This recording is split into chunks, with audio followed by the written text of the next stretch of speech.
little corner of a room upstairs with a hobby knife and 1,000 stairs. He builds little dreams out of sprues and paint. To my Revell impatience ain't faint. He's got a halo made of sand and sticks, holy robes with gluey flicks. TikTok fans all gather round to hear the gospel of model sound. He's the Pope of plastic, preaching fine detail with a steady hand and a holy grail of a flawless build, no gaps, no gluey mess. Hey, modeling freaks, fans, and friends, it's the Pope of Plastic here from Harry's Hobbies. Yes, I know I wasn't here last week, as I had said in my last video, which it was 2 weeks ago, that, oh, I'm not going to miss any more time. I'll be right back here next week, and I wasn't, because I had 2 doctor's appointments last week, so it screwed up everything, Steve. Doctors are important. Well, it turns out you know you're getting old when you have to get hearing aids. Huh? Yes, Wow. yes. So I have to get hearing aids. Apparently my hearing on the high-pitched stuff, like the wife screaming or, you know, all that kind of stuff, that I can't hear. So, but the low stuff, the low-pitched stuff, I can hear. So they want me to get hearing aids, you know. Nothing sexier than hearing aids, but... True. No, that's true. It is true. But I want to get the big old school ones. The big, you know, the ones that were like flesh colored. Oh, those are the great. big ones with the... Why don't you carry one of those... With the volume knobs, or I could carry one of the horns. Oh, one of those horns. That looks like a cornucopia. Yeah, a cornucopia. Yeah, exactly. Those are great. But no, apparently these are hidden. You can't even see them, kind of thing. But anyway, we'll see. It'll be an interesting... You don't need those, what do they call them? Cochlear implants that you look like Frankenstein. They put something in your ear. And then you have like the juice flowing through the tubes and all that? those No, I don't think so. I hope not. I mean, that would be kind of cool, but it would be. Yeah, because you could see the ear fluid. You know, that was always, you know, when I was a kid, I remember people had those. You know, oh yeah. So I guess it's come a long way. Well, you know, so, but you know, with age comes wisdom. Yes, and then the other thing, I was having my heart checked out. So those of you who don't know, I died of a heart issue, and they had to bring me back, and it was due to all of you big time drinkers out there. It was due to drinking, and I died from fatal AFib.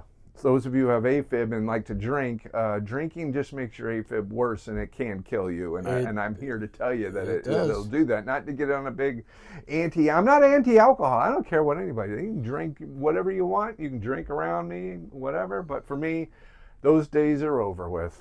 I've learned my lesson. And coming up on 3 years now, Steve. Fantastic. So sober. Fantastic. Yeah, any of those out there? Listen, I always say this. Anybody out there who's struggling, you may not know me from a hole in the wall and you don't want to talk to somebody you know, reach out to me. I'll be happy to tell you what I did anyway. And I always like helping somebody who's struggling. And I can certainly tell you how I did it. And if I can do it, and Steve can do it, anybody can do it. For Steve me, knows what I'm talking about. 5 years in September. How about congratulations? Isn't it a beautiful thing? And I had the start of cirrhosis. Oh, I've had that too. It was not a good sight. Yeah. Drinking 100 proof vodka all day, every day, straight from the bottle, usually isn't a good thing, you know. And my doctor said, you know, you decided to drink heavily, and it wasn't beer. You decided to go for the gusto and have vodka and whiskey. Believe me, I was vodka. Vodka was my middle name. The Pope Vodka of Plastic. That's what I was. Go. Anyway, today, let's get off of that. Anyway, if anybody needs help, always reach out to me. I'm happy to chat with you. Listen, today we're going to do a couple special things. Now, number one, we're going to unbox things we've never unboxed before, meaning subject matter, not necessarily subject matter, but One is a subject matter we have not done yet, Steve. And every time I come in here and I say, Steve, we got to do this, and we can't ever find one. That's right. And then, but today we are going to break that, and we actually have the model that I've been wanting to unbox. Not the exact model, but the type of model I've been wanting to unbox for a long time. And then we have something that is aircraft, but totally different than anything we've unboxed before. Yet both of these models I actually owned. One of them I never built because it was just too complicated, but I think I think it's going to bring back some memories for some people. And so we're going to talk about that. But first, Steve, we're going to unbox the subject that we've never unboxed on here before, and that is a motorcycle. We love motorcycles. I love motorcycle kits. I love them. I love them. I love them. I love doing them. Tamiya probably makes some of the best motorcycle kits on the planet. It's kind of the armor and motorcycles are probably the two things that really made Tamiya famous. Of course, aircraft and all that stuff, but armor and motorcycles, they were always amazing at both of those. And obviously they're really good at aircraft, but armor and motorcycles, those are the two. And I think some would argue that the motorcycles Tamiya have done, even to this day, are some of the best out there. They're fantastic. They are fantastic. Now listen, Revell produces motorcycles, Revell Germany. I hear you now. Oh, that's not an old vintage kit. I don't give a crap. I've been wanting to unbox a motorcycle, and we're going to unbox a motorcycle. I don't know what year. This isn't that old, but I have the opportunity to unbox a motorcycle kit. By God, I'm unboxing a motorcycle kit. And this is our 20th. No, it's our 21st, believe it or not. And we missed the 20th. Today is the 21st. All right. Well. So what we will do, I think we're going to wait until the 25th episode, and then we're going to do something really special. Ooh. That'll give us some time to prepare. But anyway, Revell Germany and the Honda RC 211-5. I have never seen or looked at a Revell motorcycle model. I never have. So I don't know how good they are, how bad they are. So even though this isn't vintage, it's still going to be a surprise. And I'm going to give it an honest evaluation. Here's the other motorcycles in this series. I love this because it's a big scale. It's 1/9 scale. Well, some of that stuff I think was Protar. Protar. And I've built some if you buy an Italy World War II motorcycle or the Norton I built, those are all Protar kits. People say, well, Italy makes motorcycles. No, they don't. They bought the Protar molds, and they did a little cleanup on the molds. They redid the instructions, thank God, because I built the original Protar Norton. Disaster. I mean, it came out beautiful, but man, let me tell you, the instructions, you may as well have wiped your butt with a napkin and put it out there and said, here's the instructions, because that's how bad they were. They made a lot of They made unbelievable subject matter. They also made incredible F1 cars and cars in general, race cars primarily, and out of Italy. And the kits are actually really nice, but you have to do a lot of work to them. So if you see an old Protar kit, definitely not for a beginner. And you're going to have to put some work into it, and you're going to have to decipher the butt wipe instructions, because you're not going to really know what the hell's going on. It's like one big blow up, and you have to figure out, and it's drawn by a drunk person. Talk about alcohol. Oof. Somebody was, I mean, really had a lot of wine at lunchtime when they drew their instructions. Anyway, let's not get off on Protar. Protar, yes, Protar, but Protar was never at Tamiya's level, I can tell you that much. No. Anyway, so we're going to open this. Let me just say this. Revell, if you're tuning in, I hate your boxes. I hate them. I hate this kind of a box. I hate this. You know why? Because when you're working on the model, I use the box to kind of store stuff in, and and this, you just can't do that. You know what I mean? I literally open the box and I sort through the sprues. I put them in there, try to put them in some kind of order, and they're in the box. I use the box. This is useless to me. Useless. The cheap boxes. Horrible, horrible. So Revell, would you please just go back to your original boxes where you pull the top off like everybody else? There's a reason for that. They don't warehouse well either. They're What's very that? flimsy. They don't No, they're stock they're well in a horrible. warehouse. This is They're awful. awful box. This is awful. What are you buying, a pair of slippers? This is a good box for a pair of slippers. Good point. You put a little window on here, and you can see the isotoners showing through there. When End you're at cap JC, at Macy's. JC Penney's, you're looking around for something to buy grandma, and now that box is useful. That for model building, not so much. Nope. Let's see what we got here. First, let's look at the instructions before we get into the really exciting stuff. We're pretty familiar with Revell Germany instructions, and now we may end up finding that this is a vintage kit once we get into it. But anyway, typical Revell, all your colors. It's very well illustrated. This is a nice looking instruction sheet. I like Revell's instruction sheets, and I really like.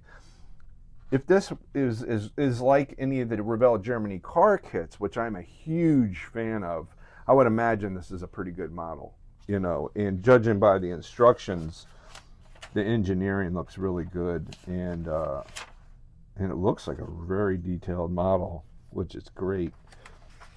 But we're going to see when we open it up, you know. Here's the different versions you can do.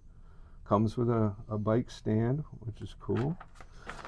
Let's see what we got for decals. We got some carbon fiber, 2005, so it's not really that old. Well, Still, their decals are usually pretty That's still good. 20 years ago. Sure. So you know what? Technically, that is an antique.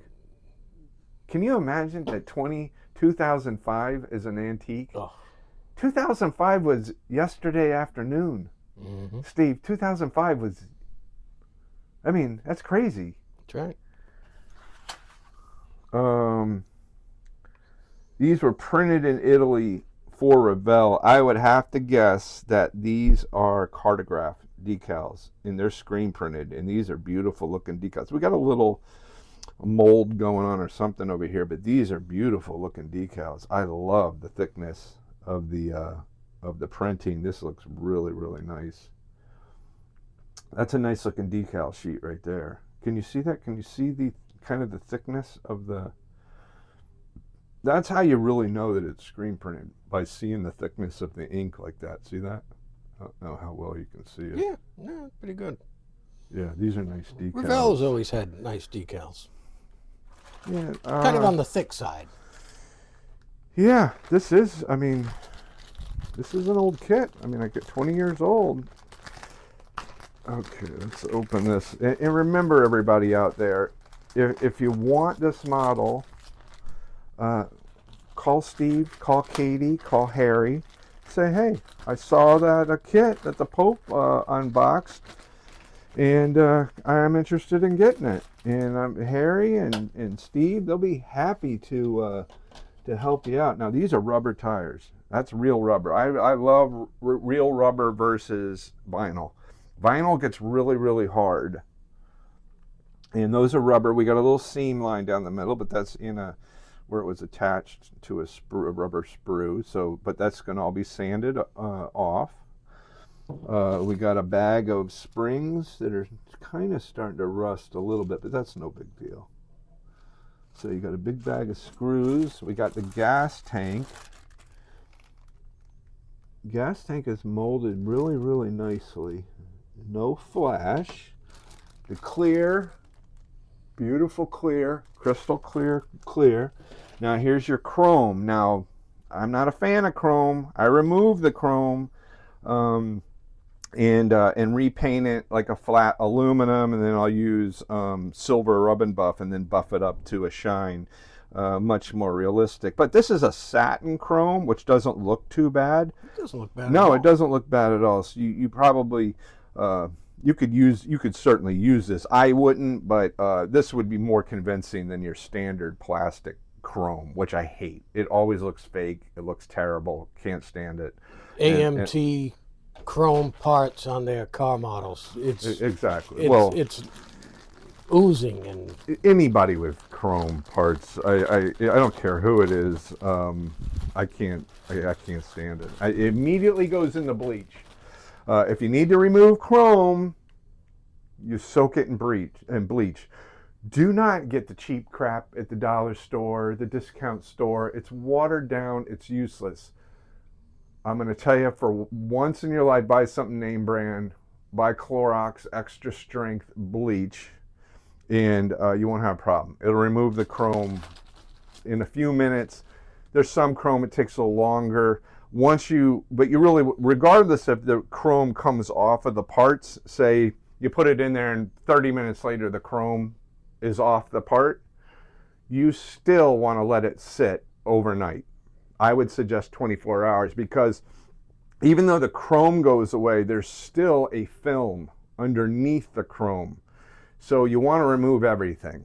So make sure you let it sit. Even though, hey, I'm excited, the chrome came off.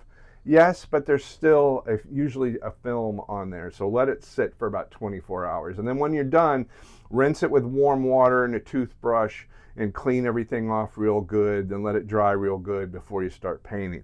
Then I would recommend painting it flat black, and then a flat aluminum. And then I like to use rub and buff, and you can take rub and buff silver and then polish everything with rub and buff, and it comes out beautiful. It looks much more realistic. So that's just my little tip, Steve. I try to give little tips when I'm on here.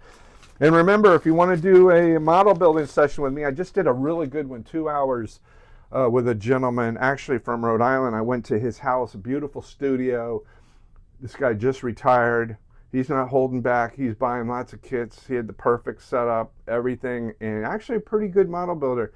And I sat with him for 2 hours. I gave him some pointers. We talked about it, and we're going to actually build a model together. So if anybody wants to learn from me directly, just go to my website, shoot me a message, and I'd be happy to do a one-on-one. And I charge a little bit to do it. I mean, I have to make a living, you know. I've got to buy meat products, Steve. Meat is good. Meat. Oh, which brings me to my favorite holiday was the other day. Those of you who don't know, my favorite holidays in order are Thanksgiving. Love Thanksgiving. How can you not like Thanksgiving? Yeah, that's true. Number 2, Veterans Day. Mm-hmm. I'm a veteran. I love Veterans Day. Get a lot of free stuff. I'm happy I served. God bless America. But I like getting the free stuff, like free haircut, free hamburger from Chili, you know, whatever. And then number 3, favorite holiday of the year, National Chicken Wing Day. Ooh. And that was Wednesday, National Chicken Wing Day. I love chicken wings almost more than I love my family. I love my family, but I almost. Now, what kind of, like Chinese? No, come on. Barbecue? No, buffalo wings. Buffalo wings? I like making my own, though. I like them fried and deep fried until they float. You do them in seasoned flour, a little garlic, a little pepper, a little cayenne, a little salt in the flour. Let this do the same kind of seasoning on the wings. Let the wings sit for about 8 hours. Let them marinate. If you really want to go to town, also with that garlic, salt, pepper, cayenne, let them soak in buttermilk. And after about 8 hours, pull them out of the buttermilk, and then have your flour mixture. Okay, flour, and then salt, pepper, garlic powder, cayenne pepper, seasoned really well, and then toss your wings. I like using a paper bag. You put the flour in the paper bag, you throw the wings in, and you shake them, and you get them coated with the flour, see? And then once you do that, you have your oil. I prefer peanut oil, which is a little more expensive, but I love peanut oil. You do peanut oil on the stove. You do it on the stove. You fill up, a nice decent size pot, about halfway up. Let that oil get to 375, Steve. Okay, 375, and then once it gets to 375, drop in the wings one at a time, and all you do is sit there when they're frying. Let them fry for a couple minutes. Let them get a little bit of coating on them, and then you take a strainer, kind of whatever you call it, a little strainer thing, and you move them around, move the wings around consistently until the wings float. Once the wings float, the wing is done. You pull the wing out, You do the next batch. Don't do a bunch at a time because it cools down the oil and then you're going to get a gummy wing. There's no fun in a gummy wing. No. You want super crispy. And then do the next batch. Put them on paper towel to soak in the oil.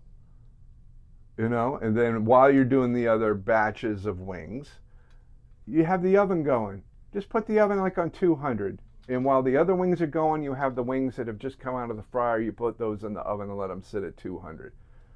Then you're going to make your chicken wing sauce. Okay, Steve?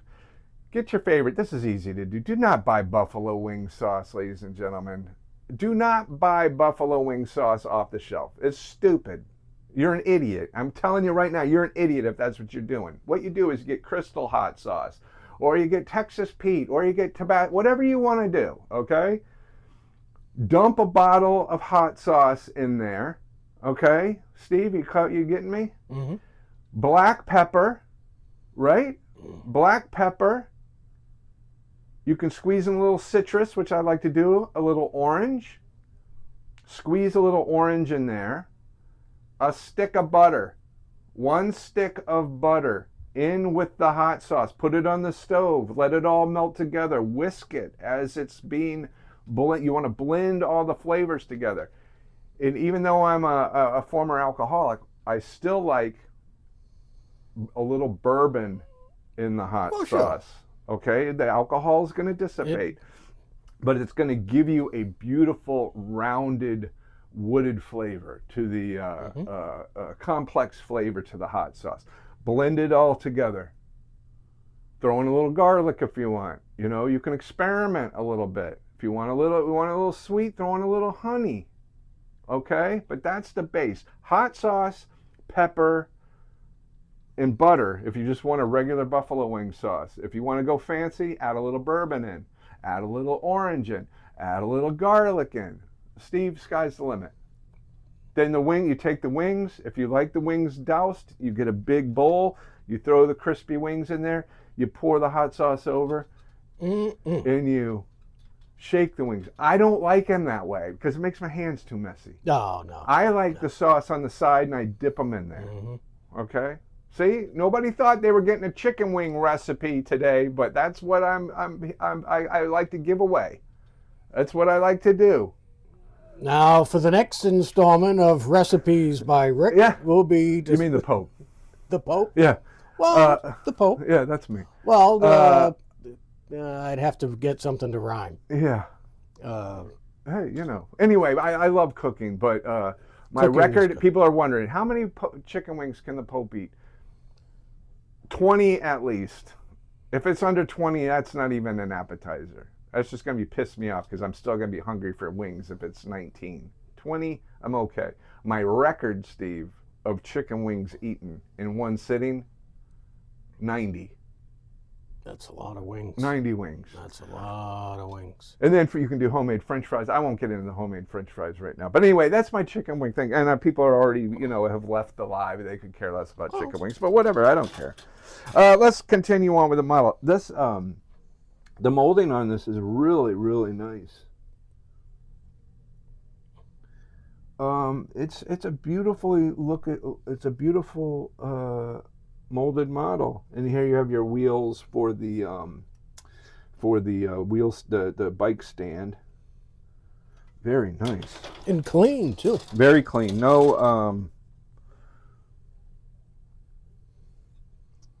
No flash whatsoever.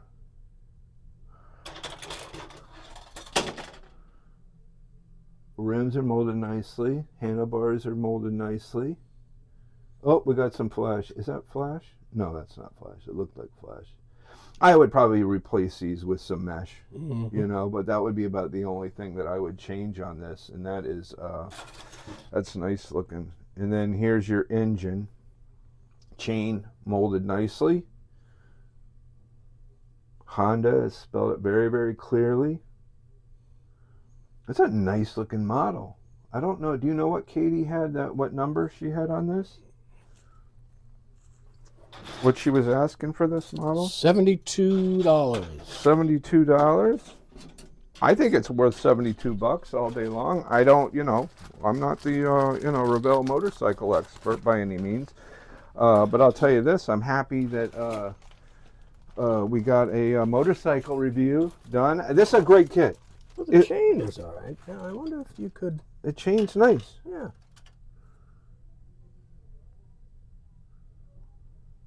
Yeah. Here, let's go over here. Maybe you can focus in a little better. The chain is fine. Yeah. You do that in gunmetal, then do nice some details on that. Yeah. Yep.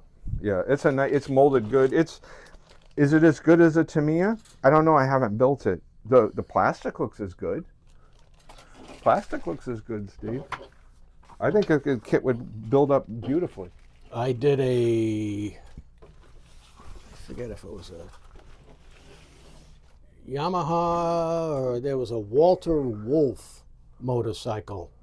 Tamiya? Tamiya, several years ago, and I built, and it was a fantastic kit. Oh, they're great. I'm getting ready I've done a number of them, and I'm getting ready to do a Honda. I forget which one it is. I'll be doing that in a few weeks for a customer who's ordered several motorcycles from me. And they're just a treat. They're just wonderful. They do the Japanese bikes. The thing I like about... Well, they do Ducatis too. They do. I built a great Ducatis. Ducati by Tamiya. I like the Revell when they would do a Norton, a Triumph. Oh yeah. Well, I did the Norton Protar, which was great. If you go to my website, you can see it on there. Okay, Steve. Chicken wings slowed us down a little bit, and then I just spit. Here we go. So when I was a kid, loved building models, and these models were always available at the hobby shop. And my parents broke down and let me get one of these models. And I built it. The first one I'm going to show you, I actually built.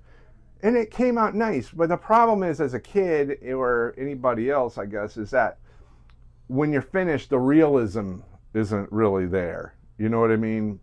But you get the process of building something complicated, and I did it. And then it's a complicated process. But I encourage anybody, when I show you what it is, to do one, because they're a lot of fun to do. I haven't done one in a very long time, and I want to do one again. And the second one I'm going to show you, don't show them yet, Steve, is the one I would love to do, because I always wanted to do it as a kid. And my parents actually bought me the kit, and it was just, I looked at it and I was, ooh, this ain't happening. It was a little too complicated for me when I was 13 or whatever. Anyway, so ladies and gentlemen, Balsawood models, Gullows, United States, USA made Gullows. Right up in Wakefield, Massachusetts. Are they still there? Oh yeah. Balsawood models are fun because you can actually fly these at the end when you're done building them, and then you're going to crash and it's going to break and it's going to be over with. So unless you just don't care about the model, they're fun to build, and then you can actually fly them. They have the rubber band powered prop, but a lot of people put gas powered engines in these things too. But let's open it up. I'm sure a lot of you have seen these before, but I bet there's a lot of people who've never even seen the inside of the box of one of these antique Gullows models, and they still make them today, and I think they still make most of the ones that were available as a kid. So let's look and see what... So this is a Cessna 150, which I learned to fly on this, and I also learned to fly on a Tomahawk. I love flying. But let's see what we got here. You literally get a box of wood and always the vac formed parts. And look at this pilot, huh? Always vac formed. And because of weight, these were vacuum formed because the intention was that you could fly one of these airplanes. But you can get a good looking model out of this when you're all done. Now here's your wind up, to wind up the rubber band. This is to attach the rubber band to. You got your wheels, and it looks like, I don't know, that must be the front wheel, I would guess. And then you get a big box of wood. And the nostalgic thing when they refer to the rubber engine.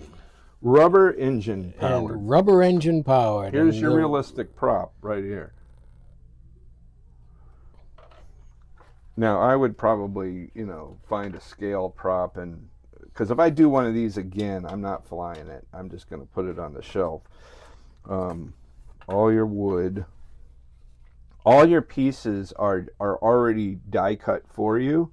So all you do is literally push them out. You want to get a nice X-Acto knife to help you. And we're going to look at the instructions. But I'll tell you, like this and a wooden boat are the two that I want to do. Now, I've done these before, but I haven't done one since I was a kid. Now, the great thing, a lot of these kits have been upgraded to laser cut parts. Which and I would easier. imagine that would be the case.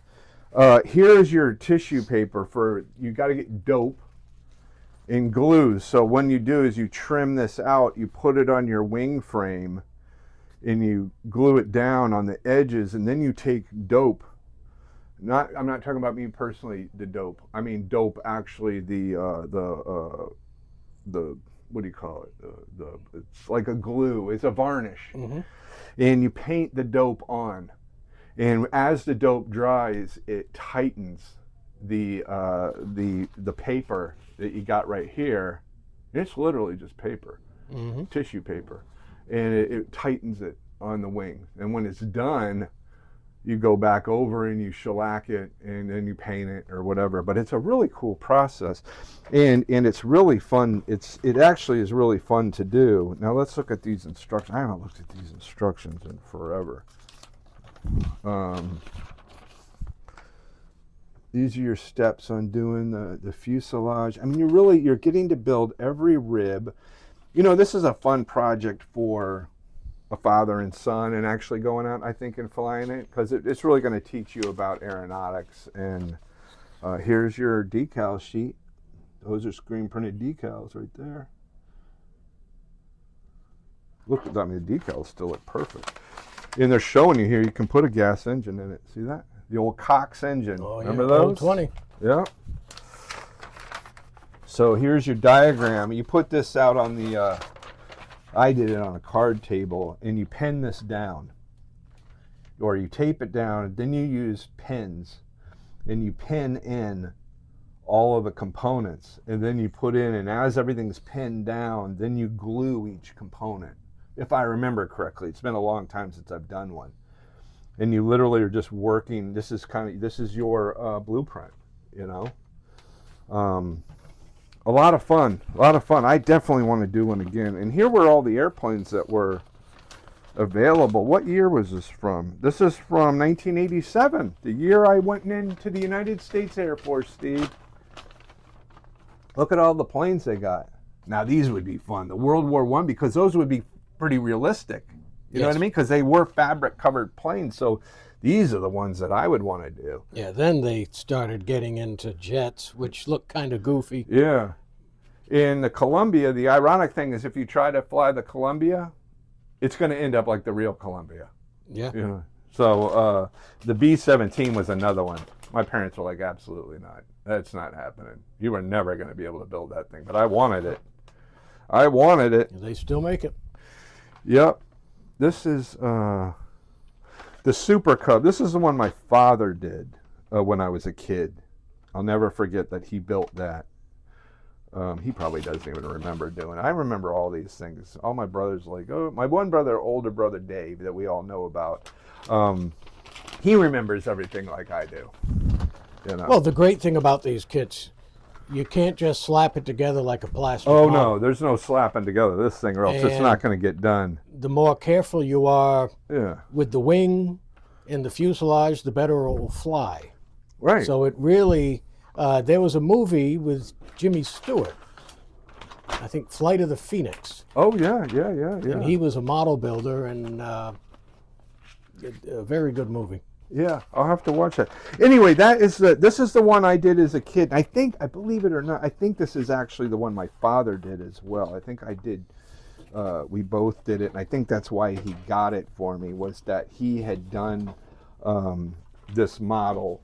And but hey, if you want to do something really different, this checks all the boxes. You know, Steve. You want They look cool, and even if you don't cover it, see, that's the way I would do it. Is I would not cover it. Kind of like this old girl over exactly, exactly. Or I would cover one half of it.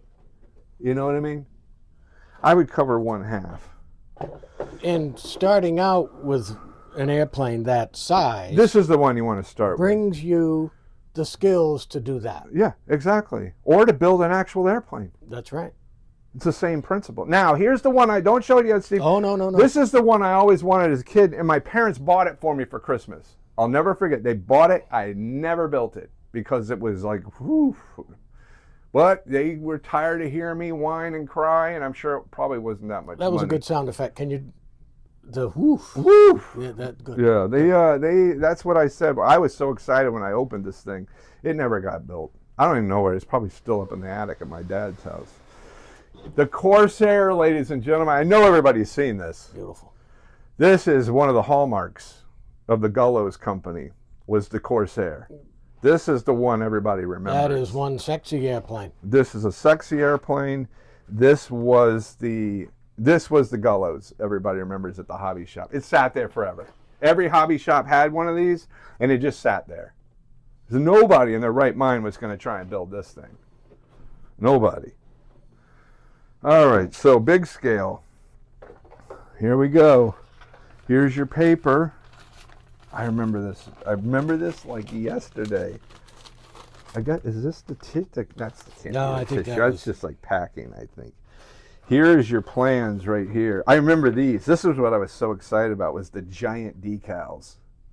Look how big these decals are. It's not quite that big, but it's probably half that size, you know. But look at that. Really cool screen printed decals. I don't know if these are still good. They're getting a little cracking and stuff, but very cool. I'm sure you could call Gullows and get a replacement set. They would sell you any of that stuff. Yeah. Here's your plans. This is why I was getting scared to death right here. Was these things. Whew! I think I opened this up on the card table, and it was bigger than the card table, and it just got folded up and put back up. It's like, yeah, I'm all set with this one.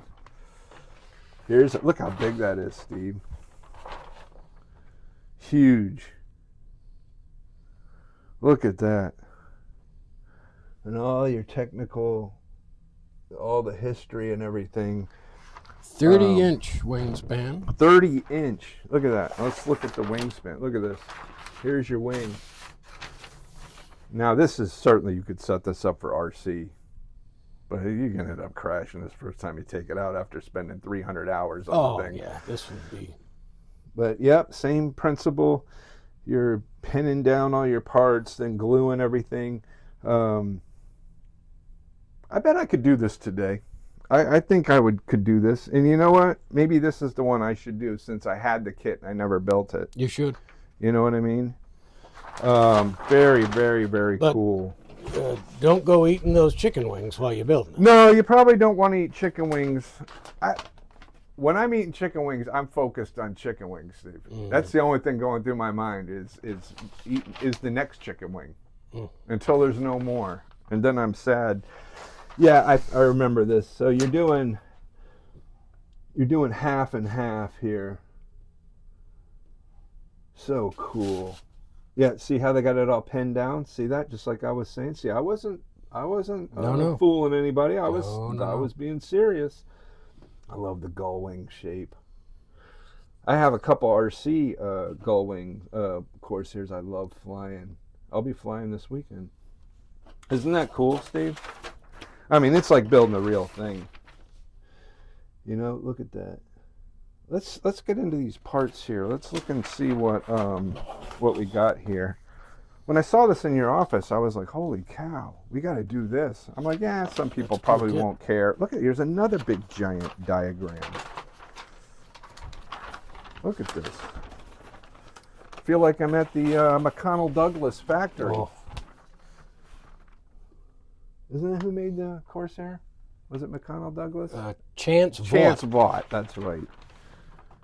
Look at this. Well, you know, this harkens back to the halcyon days of model building. Oh, this was World War II, and this is how you were building models back then. You know, this was model building. You would get Ward Cleaver would come home. Oh, absolutely. After, in the 50s, you know, this was he'd come home and work on plastic this. models people thought those were going to be a flash in the pan. Look at this. Even look at the folded wings. How cool is that? Man, this isn't the kind of build you're just going to whip out. That's for damn sure. It's got retractable rear landing gear. We got to see the parts to this thing. This is nuts. Can you imagine?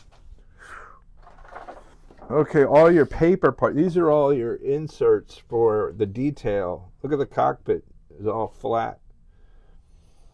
It'd be nice to scratch build the cockpit and the wheel wells. I like how they give it that zinc chromate. Well, look. yeah, but yeah.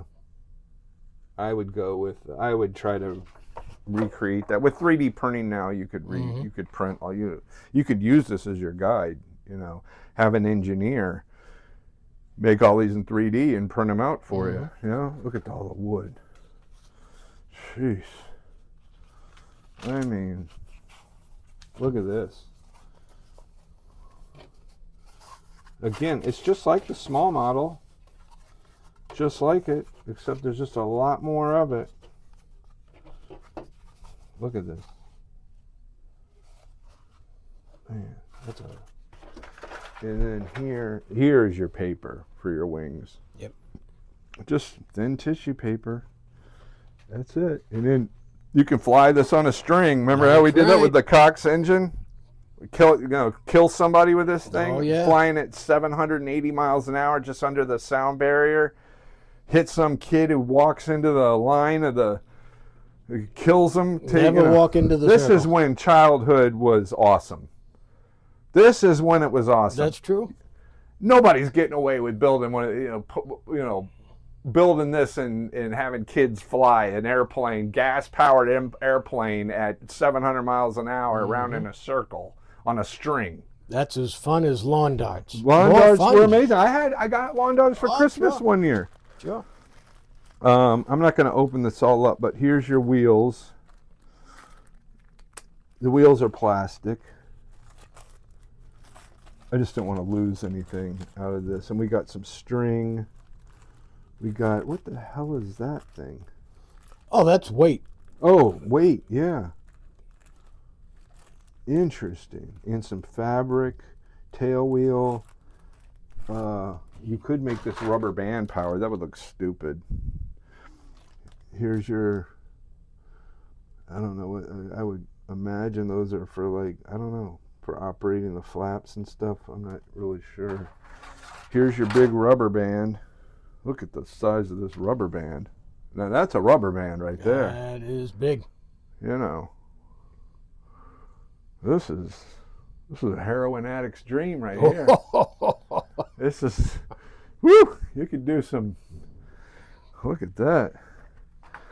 Now this isn't the most realistic prop in the world. No. I don't know, they showed a big drawing of the prop. I don't know, here, look how big the cowl is. Again, I'd 3D print the engine. You might be able to find, somebody probably makes parts for this plane out of that they've done in 3D. I wouldn't be surprised. Here's some more vacuum form details. Your big bump. Well, here's a better looking engine right there. That's not bad. It's not perfect, but it's not bad either. Again, they're doing this super lightweight so you can fly the thing, you know. Here's your pilot, Pappy Boynton. There he is. That is horrible. That looks like, who was the guy on the Fantastic Four? The Thing? No, it wasn't the Thing, was it? What was the guy that's all made out of rock or whatever? I can't think of his name. That's what it looks like. More wood, more... That was a great show, Bob Black Sheep. Oh, it was terrific. Simon Oakland was in it. Officer. It was terrific. Here's your wood so you can mount your engine to it. These are all your parts to strengthen the, you got some metal. Not sure exactly what that's for. And then you got a boatload of strips of wood in some solid balsa. And then here's your canopy. Canopy doesn't look too bad. Doesn't look too bad. And then again, you have your catalogs here. You know, I think this would be a lot of fun to do. I'm sure there'd be a lot of swearing involved in doing this. A lot of swearing. But boy, at the end of the day, you want to talk about feeling rewarded. This would be like building a wooden ship model. Wouldn't you agree? I would. The complexity I don't think is as hard as a wooden ship would be, because a wooden ship you're having to bend the planks and everything else and tack it all down. But I think with this, it would give you some experience working with wood, you know, before you jumped into a wooden ship, you know. But I tell you, if you're bored, they just look cool hanging from the ceiling. They're really neat. Well, here's my thing, Steve. Here's my thing, okay, is that I build so many plastic models. I built, what, 64 last year or whatever. And I love building plastic models. Don't get me wrong. Don't get me wrong. But sometimes I'm not trying to toot my own horn. Toot, toot, toot. Sometimes I don't feel challenged. I built so many of them. The worst challenge I get is something doesn't fit right, you know, and you have to putty or cut something away, or, you know, or add some detail. This is a challenge. This is a challenge. This would challenge me. And at the end of the day, I would have something amazing, you know. And you could really, if you varnished every single part, you know what I mean? I think you'd have like a work of art, you know. That's where my mind goes. And I've seen a lot of people build those and never cover them. They want to see. That's what I'm saying. I would only cover parts of it, here and there, just to show what the doping of the fabric looks like. You know what I mean? But here we go, the F4U Corsair by Gullows. It's all here. Both of these models are all complete. If you want a fun project for your kid or for yourself or whatever, your grandson, I would recommend doing it with them. And this is not going to be an overnight thing. This is going to take you, this one would probably take you a couple weeks to do, you know. Done up right. I think done up right, this would take you a couple weeks. This right here, this baby, you're going to be working on this for a couple months. Easy.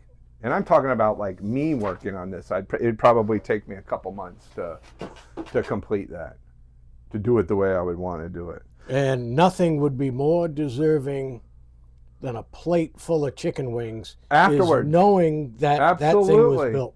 Or you could have a plate of chicken wings in between different steps. No, like I'm if sure you you finish the wings, you're like, holy cow, you eat 60 chicken wings. You finish the fuselage, you know, eat 60 chicken wings. You know what I mean? Finally finish the whole thing, go for my record. Try to beat 90 at the end of it. That's quite a bit. Yeah, it's a lot of chicken wings. It's a lot of chicken wings.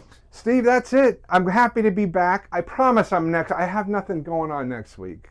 So I'll be here next week. I'm sorry to everybody that I had to miss a week. So, you know, I am a human being. I do have to do some things every once in a while.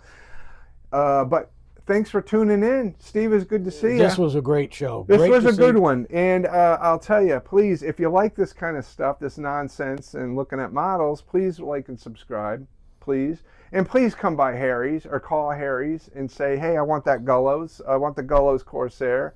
And I want the Cessna. Sure. And someone might want the recipe for those chicken wings. And if you want the chicken wings, just shoot me a message in here. I'll write it all down for you. So, or you can replay this video. And then please check out my TikTok where I build live. I love building live, and I'm on there all the time.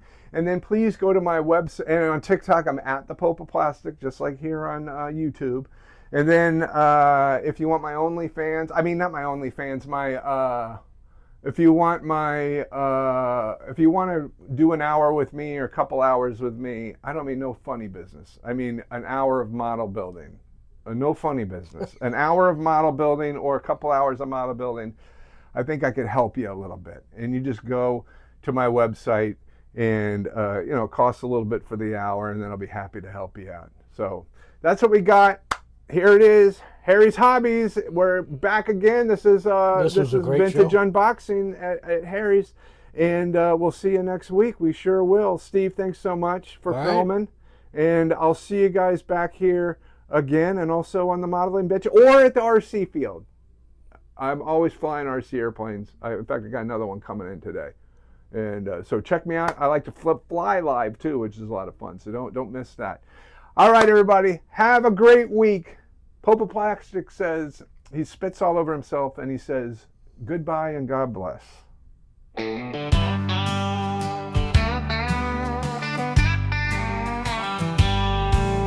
a dusty little corner of a room upstairs, with a hobby knife and 1,000 stairs, he builds little dreams out of sprues and paint.